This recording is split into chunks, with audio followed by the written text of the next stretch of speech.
এটা কি গাছ আমি জানি না তো। কি সুন্দর ফলে ভরা, পুরা গাছ ভর্তি ফল। আর গাছটা কিন্তু দেখতে খুবই সুন্দর লাগতেছে। কিন্তু এটা কি গাছ? এটা কি জাম গাছ?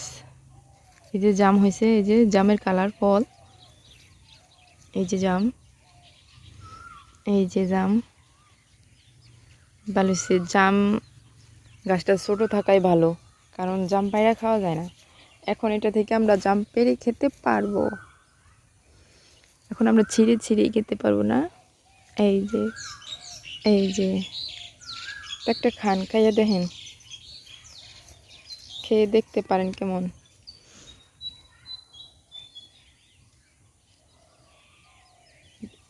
একটা খান।